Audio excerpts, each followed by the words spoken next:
On Friday, we spoke about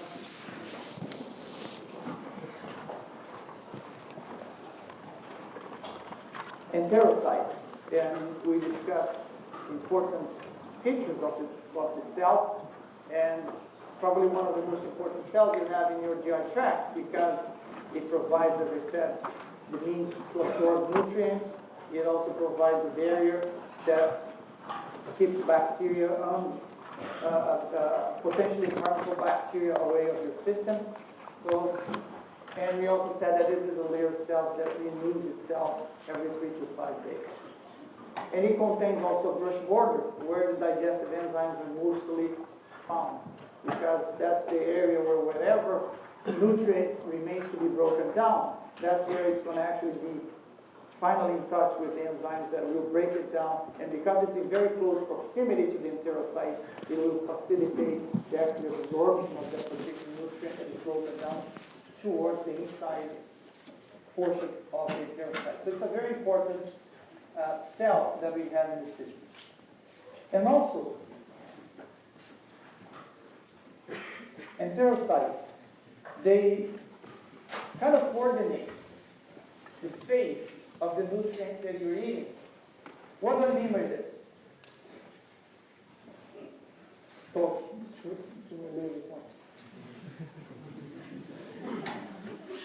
going getting crazy here. So the nutrients, once they're broken down, so if you break down a triglyceride into fatty acids and glycerol, if you break a protein into amino acids and small peptides, or carbohydrates into simple sugars, they enter the enterocyte. So inside of the enterocyte, now the cell will decide, well, is this water soluble or this is not water soluble? If it's water soluble, it's going to go into your bloodstream, and it enters the bloodstream through the portal vein. So the portal vein is important because it drains directly into the liver. Actually, everything that drains your abdominal area goes first to the liver. So liver is the organ that really sees pretty much most of what you eat on a daily basis, except for molecules that are not soluble in water, such as lipids. Because the lipids now, the enterocyte, what it does is assembles it in a particle. So that particle can be transferred to the system, but it goes to the lymphatics. So you have basically two pathways where the nutrients can go. If they're essentially water soluble, they're going to get into the bloodstream and go straight into the liver, and the liver does a lot of plays an important role. We're going to learn more about this with those nutrients that actually arrive here. And the lymphatics, because that's where the lipids are going to go. And they're going to go as lipoproteins. We're going to also study them later on. So the enterocyte not only is important for the absorption, to provide all those things that we said before, but it also decides and organizes where now the nutrients are going to go in your system and how they're going to enter the system to be able to be distributed and actually act or be used by your system. So, but it's important also that the enterocytes, they cannot do the work on their own. What do I mean by this? You can't really. The enterocyte will take in and distribute, but you need first to break it down. And in order for it to be broken down, you need to have the action, or you have to have the participation of the accessory organs. And the first one that is important in this aspect is the liver. Because the liver not only will get in will be the one to first see whatever you are absorbing, but also it plays an important role in allowing the system to break down the food. And the liver produces a molecule, or produces a substance that is named bile. So bile is a greenish yellow alkaline solution. And it's composed essentially, we spoke about bile before, but I think we need to know a little bit more in the composition and the importance of it, because it has a lot of implications to other things beyond the simple fact of digestion. Or not that digestion is simple, but it's essentially only strictly related to digestion. And what are these other important things that we need to understand? So it's composed essentially of bioacids. When I say bioacids, it's because the bulk of your body is cholesterol. So your body takes cholesterol, and your body produces approximately, regardless of whether, if you don't eat cholesterol, your body produces approximately 800 milligrams to 1 gram of cholesterol a day. So that cholesterol is used by your liver to make bioacids. In other words, you take a cholesterol molecule and you transform this into an acid. So this is what the liver does with cholesterol. It makes it into an acid. Now, after it makes it into an acid, it binds it. Before it's actually fully prepared to be released as bio, it adds 2 amino acids to it, either one or the other. Is it glycine or taurine? Taurine, I have it written here. If my pronunciation is not good enough for you to figure what it is, taurine and glycine. So you took the cholesterol, liver took cholesterol, made it into an acid, now added another amino acid. So these 3 things together, well, once it gets to that point, it becomes a salt or a biosalt. And you also have free cholesterol that is not made into actual cholesterol itself. It's not made into bio yet, it's just a cholesterol molecule. You have some of cholesterol that remains as cholesterol. It doesn't turn into an acid or into a salt. But you also have phospholipids, and you have pigments. And the 2 main, most important ones are bilirubin and biliverdin. So what is this? These are actually byproducts of hemoglobin degradation. Remember, I said, bio is not essentially, it's not only strictly for digestion. Red blood cells in your body, they live approximately 3 months. That's the lifespan of a red blood cell. After 3 months, they die, and because it's a big, complex structure, it needs to be broken down. One component of your red blood cell is hemoglobin. Now the problem is this: hemoglobin is a protein, complex protein, that cannot be easily broken down and eliminated.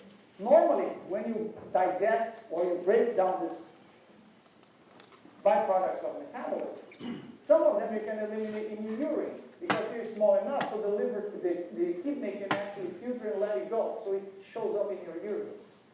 But hemoglobin is too big. It's a big protein. We cannot break it. The body cannot break it down enough to be eliminated in your urine. So what it does is that it breaks it down into this molecule called bilirubin or biliverdin. One is kind of reddish, the other one is greenish. That is a pigment that instead of you eliminating the urine, it's going to go into the bile. It's going to be part of the bile. Why is it? Because once it's released into your duodenum, it can follow through the system and it can eliminate in the feces. So bile has an important function as in the digestive process, but it also plays an important role in the elimination of a molecule that you cannot eliminate through other means. So breakdown of your red blood cells that die every 3 months, approximately. So you need to recycle, make a new one, but you get rid of things that you cannot use, that are byproducts of the breakdown of that particular cell. Okay, so bio. What is also important in bio? When you make, why do we put an amino acid to bio? Bio, remember, from a digestive point of view, is important for breakdown of lipids. If you're breaking down a lipid, and again, the food you're eating and everything that is going down through the system is like a mixture of all these nutrients, but it's in an aqueous solution. Because all the juices, everything that make up your food, or the digestive, makeup KINE is in an aqueous solution. Not to mention that you could, when you eat, you also drink water. Or if you drink some kind of fluid that is made up essentially of water. So now you have all these elements, including fat, that is dissolved in this mixture of food that your body made. You need to be able to go there, and so you have to make a substance that has access either to a water soluble, or that is water soluble that has access to a water or aqueous solution, but you also have to have a solution that, or a substance that can also bind to lipids, because the essential from a digestive point of view, bio is for the breakdown of lipids. Now you have to have a molecule that does both. It can be hydrophilic and lipophilic. So it has to have both features. So when you take cholesterol, which is essentially fat soluble, you make it into an acid, you make it more soluble in an aqueous solution. Now you add an amino acid, you make it even more soluble. Now you have a molecule that we call that is amphipathic.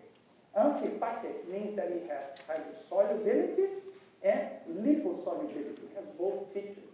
And this is critical for bio, because bio is going to act in an environment where you need to be able to access lipids, but it's dissolved or it's mixed in a solution that is aqueous. So it has to have both. So the way the system resolves this puzzle, this problem, is by creating a molecule, that's why we call biosalts, that actually provide that environment, allows you to do both. And obviously phospholipids also facilitate that, creates like a bridge for this molecule. And the pigments are just for excretion of, and the bacteria living in your intestine also use these pigments for other purposes, but essentially it's for elimination. So bio has important features. It's made essentially for breakdown of lipids, but it has also some excretory characteristics. Yes? What did you say was amphipathic? Was it the salt or the acid? Amphipathic. Amphipathic means that you have both. You have a side of the molecule that has affinity to water, and you have another side of the molecule that has affinity to lipids.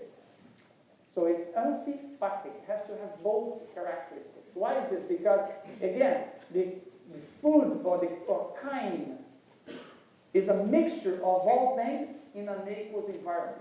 So you have to have a substance that will solubilize in that, that will transit, or be able to get along with everything that is dissolved in there, and find the lipid portion, because it's at the lipid portion that it will actually do what it's supposed to do. So was it the salt or the acid? The salt. Well, it's a progression. Why is this? If you take bio, it essentially comes from cholesterol. What's the main, if you were to say, what's the main molecule that we make bio from? Cholesterol. There's no question. But cholesterol is not soluble in water. Agree? So how does the system actually process it in a way that it can become soluble and it can access, does what it's supposed to do? So first, there are enzymes in your liver that may transform that cholesterol into an acid. So it puts a carboxylic group to the molecule. Now you have an acidic side of the molecule. So that alone, when you have an acidic side, that alone increases solubility of that molecule in water, because an acidic side of the molecule can react with water. But it's not sufficient for it to be soluble enough to do what it's supposed to do. So there is one more step to it. So you're increasing solubility, even though it's not to the maximum point yet. So what it does is it adds another amino acid. Because the amino acid, either glycine or taurine, are connected to the molecule, now you have a structure that has even more solubility in one side. So it can bind even more, react even more with water. So that allows it to transit or to move around in that aqueous solution. And also because it has a side that has affinity to lipids, it will bind to the lipid, and then it will do what it's supposed to do in that particular lipid molecule. All right? So this is what basically bio is important for. And again, it has that yellowish or greenish color because of the pigment. If you have an infection, if you eat something that doesn't do well to you and you start to puke, after a while, puking repetitively, you're going to see that your color of your product comes out of you. It's kind of greenish or yellowish. It's because some of the bio is coming out.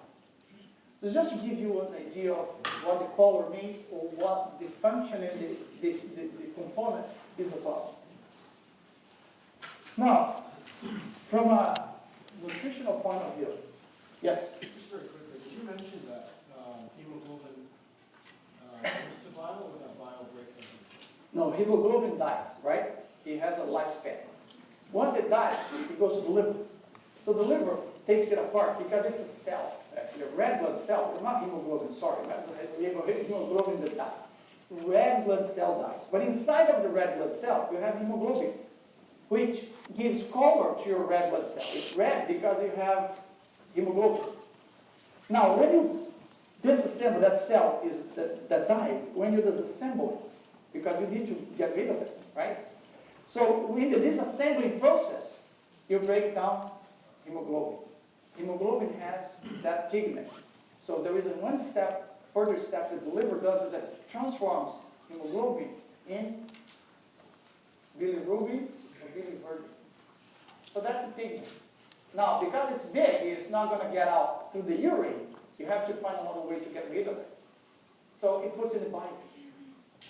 It's just a way that the system found to get rid of it. It's not a pigment that does anything to digest the lipids. It's just that bile serves two purposes. Digest it, but also eliminate a molecule that it cannot eliminate in any other way. So it has that dual, let's say, feature. Is that clear enough? So again, red blood cell is a cell. Imagine, it's a cell. Now, the cell is dead. You need to get rid of it, but it's in your blood. It's circulating in your blood. It's not inside of a cell. If it were inside of a cell, you could break it down, you wouldn't have a cell inside of a cell. But if it were something that could enter a place where you had a specific place to dispose of that cell, we could get rid of it. But we don't, so because it's in the circulation. When the liver, because a lot of things flow into the liver now is going to break it down and take it apart. The liver has that capacity. But it's still, you're left with a big pigment that cannot be negotiated. Or you can have it circulating in your blood, and you can get jaundice, for instance, where your mucosa becomes colored because you're not eliminating that pigment efficiently. If your liver is messed up, if you have some complication in your liver, you get what they call jaundice. That you should look at your eye, instead of being white, it becomes brownish, yellowish, because you cannot get rid of it, because it binds to albumin and circulates in your blood. So that's an indication that you have some problem in your liver. Because the liver will either make bile or not, or then it will incorporate into bile. This pigment. Clear? So it goes out, but essentially, bile works as a detergent. And a detergent is the same thing that you use in the kitchen to wash your dishes. Because when you prepare your food, there's oil, there's some fat in it. So you cannot really just wash it off because it won't dissolve. So you put in detergent. What the detergent does, it breaks down, emulsifies that fat. So it washes away and it goes down the drain in your sink. So that's the way you clean it up. Now, your system is not going to do the same because it's not going to go down the drain. But you need to be able to, that fat that you ate, it has to be absorbed. But how are you going to absorb it if you don't have a way to actually provide access to the enzyme? In other words, what am I saying here? Imagine, and I think you've done this already, you have this experience in your kitchen. If you're going to cook something, every time you have water and oil, what happens is that if you put oil on top of water, oil kind of forms an aggregate, a globule of fat.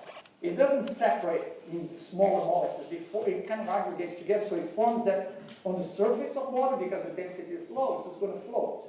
So on the surface of water, you're going to see that globule of fat. The problem is, imagine now it's inside, you ate fat, and even the food that you cooked that had oil. So how are you going to now be able to, because the fat aggregates, forms a compound together, how is it possible for the enzymes that actually break down fat to be able to access that core area of that fat? So it breaks down very little, won't be efficient. So you're going to, if you don't break it down, so you provide access to the enzymes to the core area of that globule of fat, you won't be able to absorb it. Probably you're going to have to eliminate it pieces, so it's going to be oily. Well, so the system, how did it solve the problem? So now you produce bile, so bile is a detergent. When bile is released into your duodenum, it will get in touch with the KINE. So what the bile will do is work as a detergent, so that those globules of fat will be broken down in smaller globules called micelles. So those micelles now, because they're tiny, you increase the surface area. So the enzymes can attack from different position. Now you have a lot more efficient process in terms of breaking down the fat. So bile essentially works as a detergent.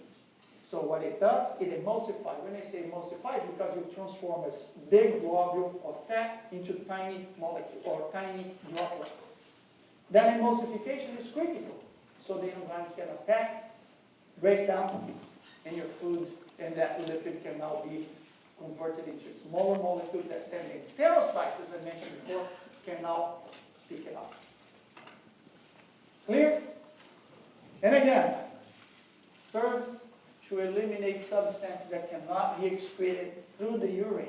As an example, bilirubin, because it binds to albumin in the circulation. And as I said, if you have too much in the circulation, you start turning your mucosa, you start to turn brownish or yellowish color because it's a pigment. It's coloring you from inside out. But in a normal person, it's excreted. It comes out in your feces, and you're good to go.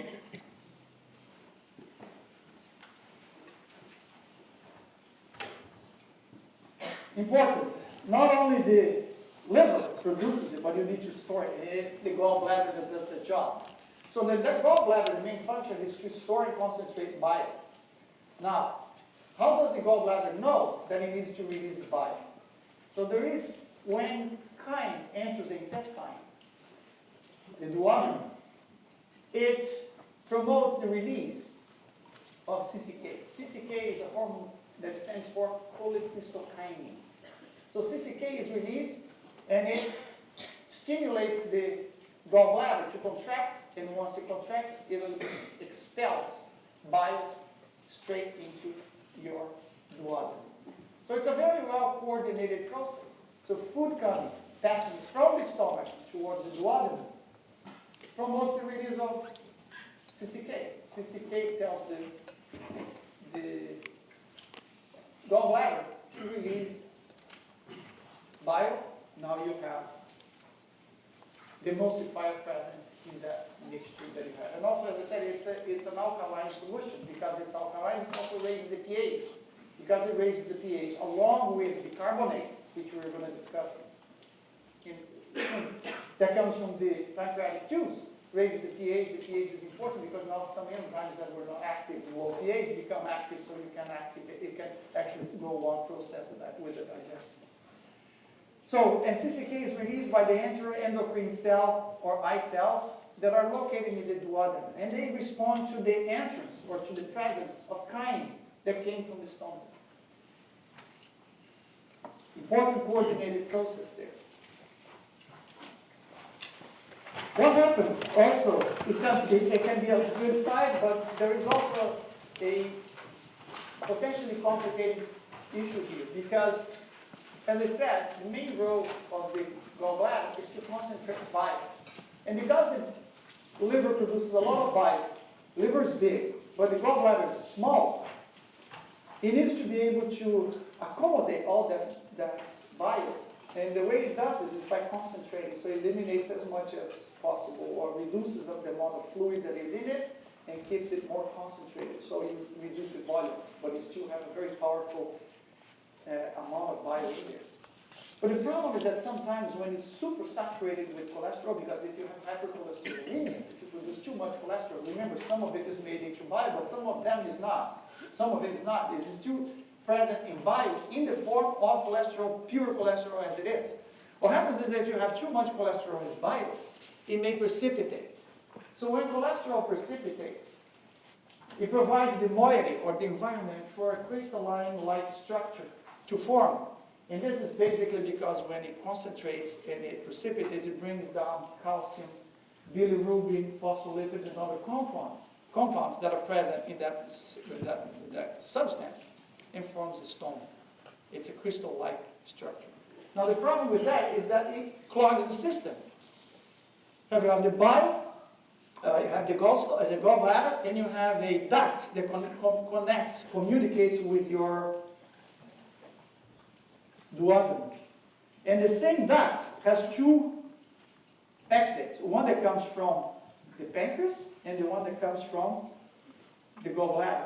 So they both communicate in a point where they expel or they excrete or they release all their products into the duodenum. Now if you clog the gallbladder, bile is not going to go. So it's going to accumulate. It may cause what is called choledocholithiasis, which is a clogging of the system and becomes inflamed.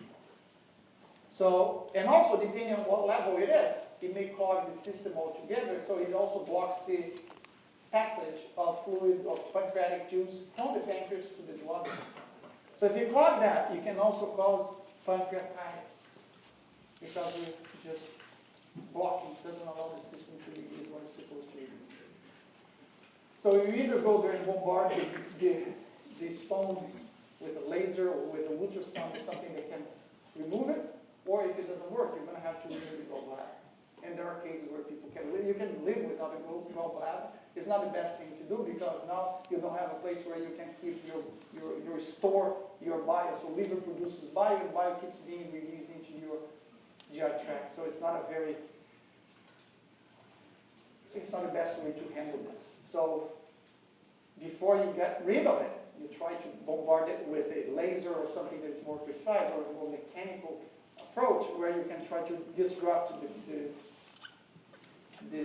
stone so you open up the pathway again. The same thing when you have a kidney stone. Then you go there, you bombard the stone so you break it before it actually goes into the system.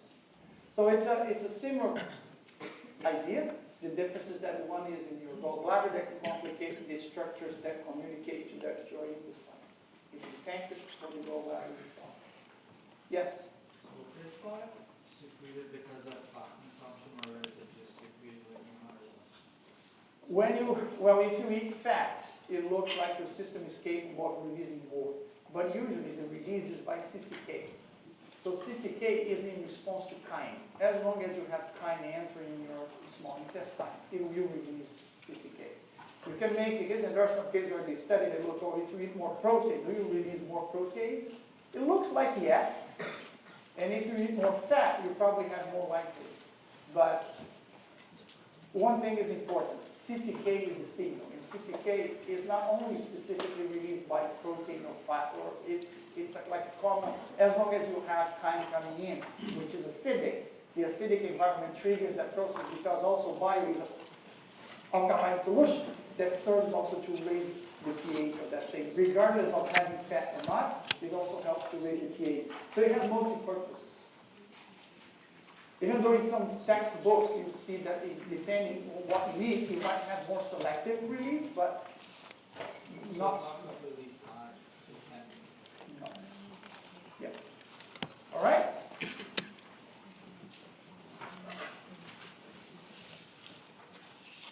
So the pancreas releases pancreatic juice, as I said before, and it contains bicarbonate. Remember, bile raises the pH, but bicarbonate is also a buffer, so it raises the pH too. So you need to be able to bring that pH to a level that is compatible with the function of the enzyme. There's electrolytes and also digestive enzymes. And also responds to the hormones that I have as CCK, secreting neuropeptide substance P, and the vasoactive intestinal polypeptide VIP. These polypeptides, these are endocrine, or these are hormones that are released in your GI tract to help with the digestive process. But they are present in neurons within the gut. And these neurons, they stimulate pancreatic exocrine secretions based on how much, the presence of food in that particular area. So the neurons, they sense it because of this distension. When food enters the system, it distends it, so those neurons pick up that signal and promote the effect. Now here you can have some selectivity because some of these neuropeptides, they are more responsive to protein, or more responsive to fat, or more responsive to carbohydrate. Here you can have more selectivity than what you get with bile. These are much better. I would say they are not really, they not necessarily depend on a general stimulus. They can be more selectively triggered, and that's why people believe that some selectivity depends more on this peptide than on CCK itself. But again, the important thing here is that you want to release the pancreatic juice. The pancreatic juice has lipase, amylase, and protease. So again, even though it may be more specific to a particular nutrient that you're eating at that time, but you still have all of them combined.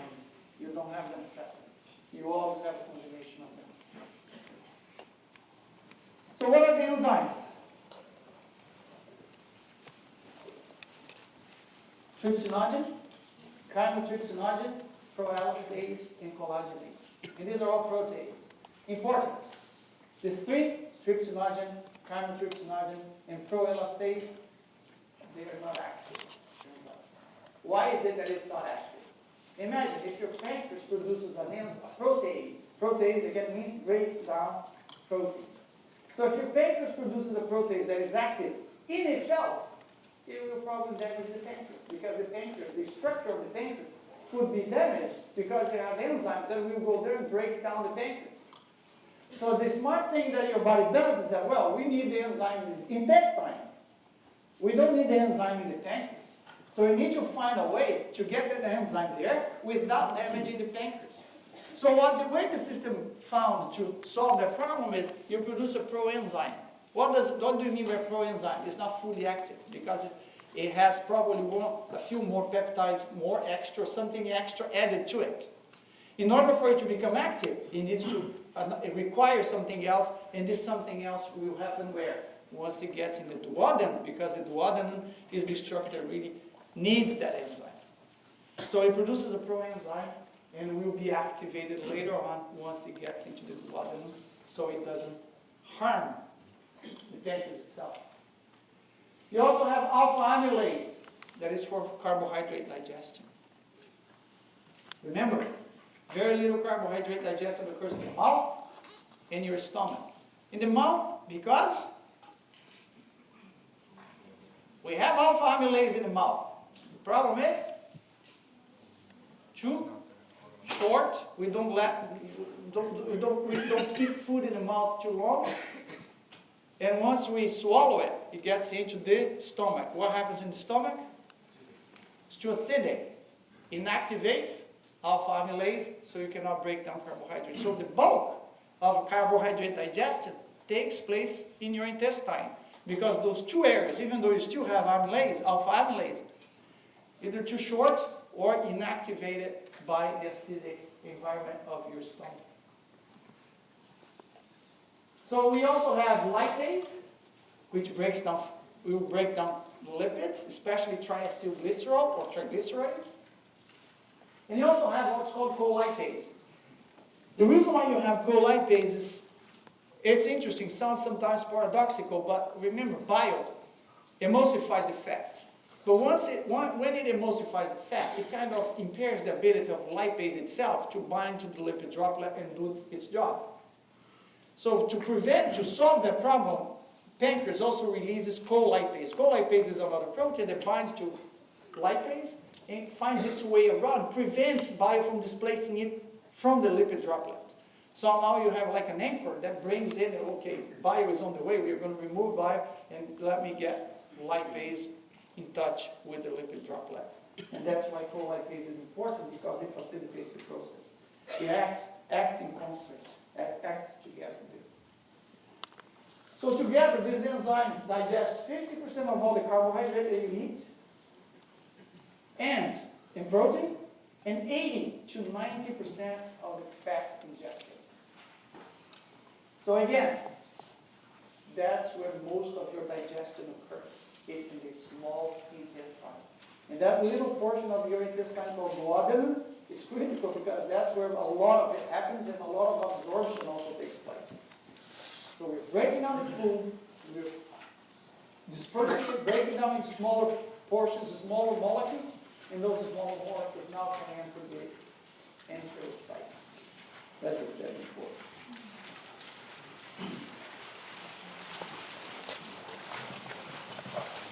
Obviously, as I said, as we don't get everything digested, something moves on. And it moves on to the large intestine. So the large intestine, so the food that is coming from your small intestine enters the large intestine through the ileum.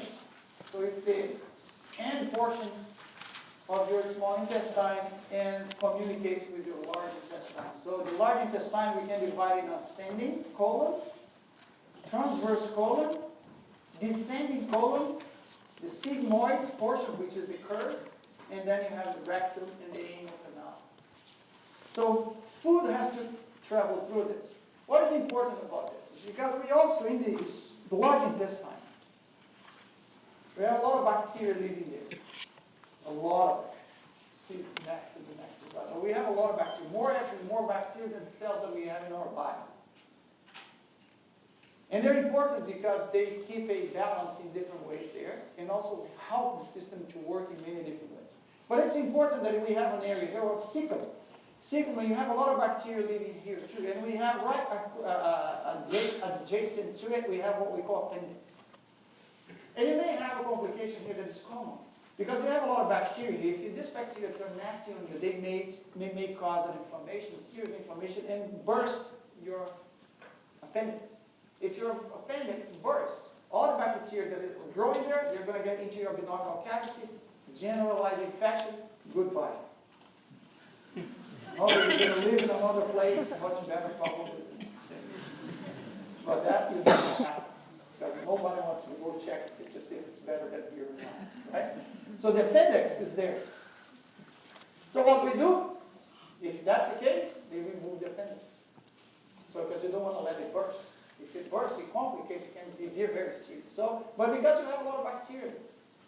So appendicitis is the thing that is the name that we hear. And this is just one particular thing that is important associated with your GI tract that can have some important pathological implications. But anyway, the food that has been, whatever remains undigested, goes through this structure here. So along the way, what is the importance of the large intestine in this process?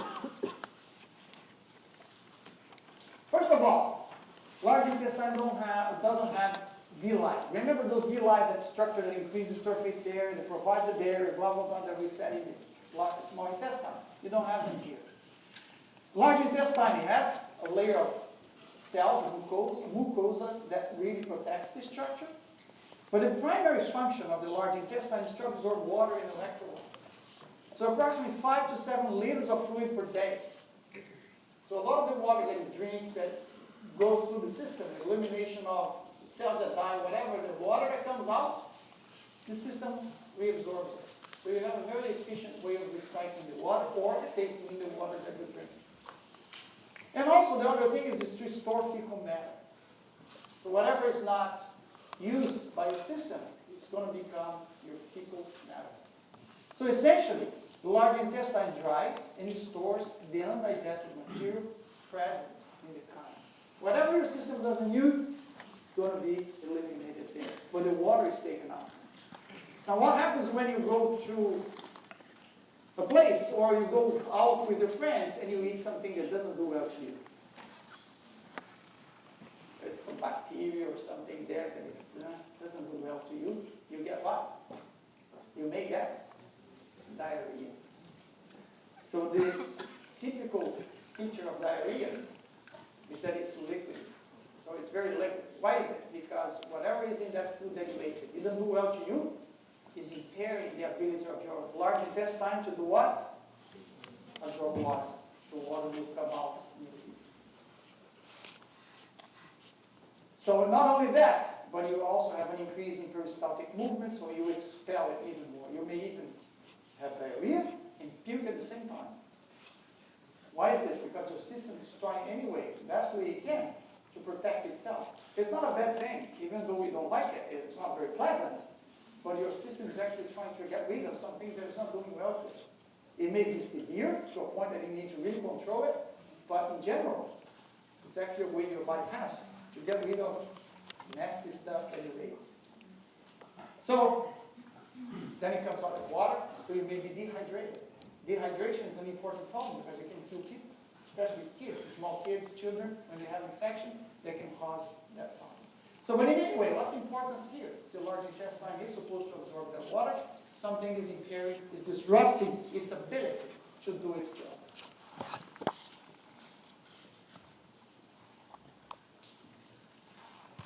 So what is the composition of feces? And they say, look, really? 12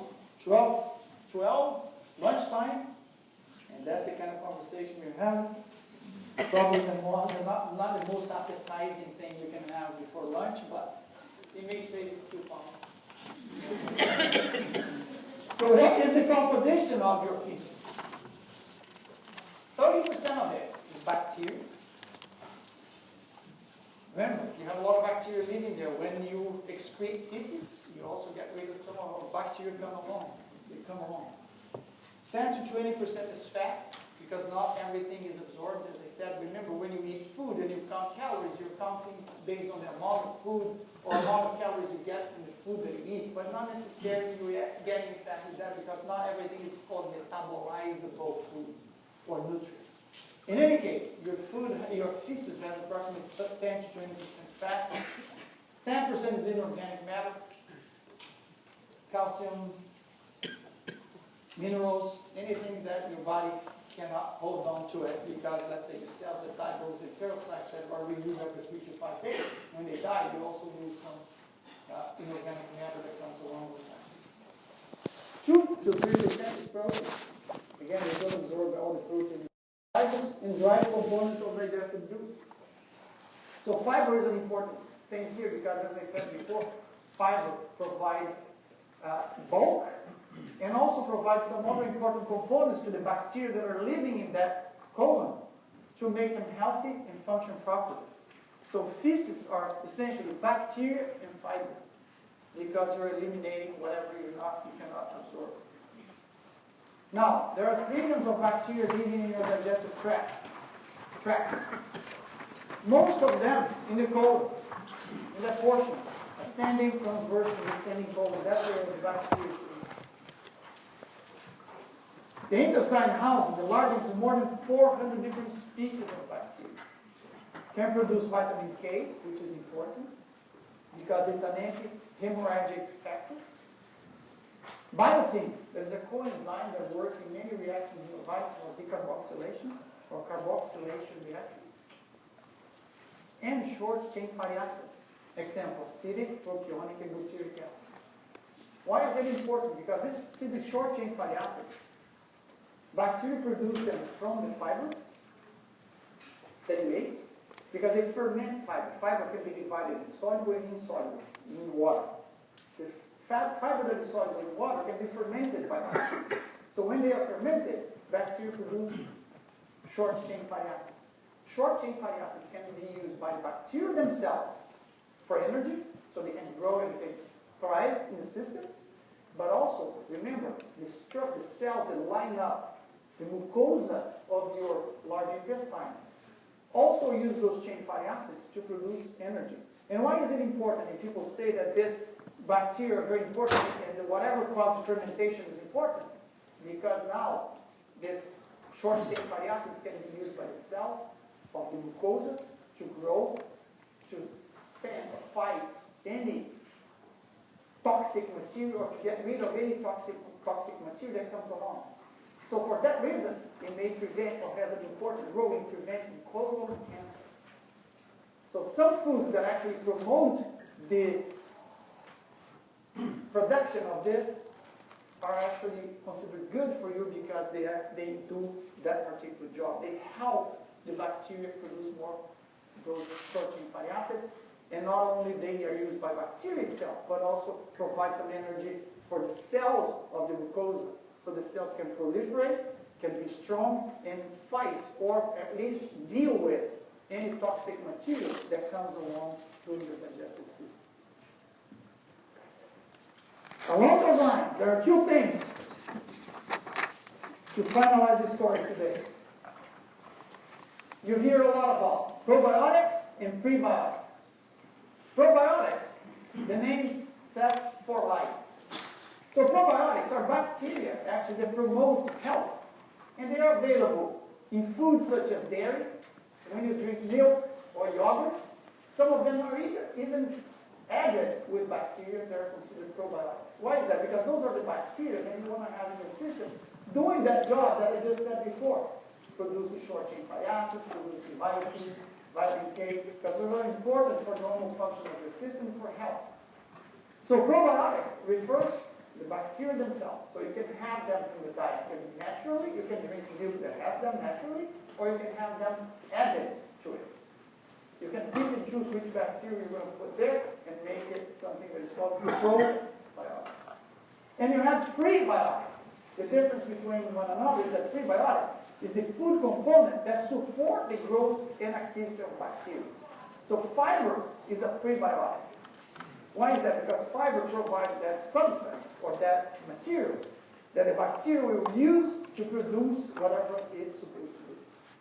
Or you can have the bacteria itself, which is a probiotic. The other one is a prebiotic because it comes prior to the bacteria itself. So it's the food or the nutrient the bacteria will use to do its job in the system. See you on Wednesday with a lot of probiotics.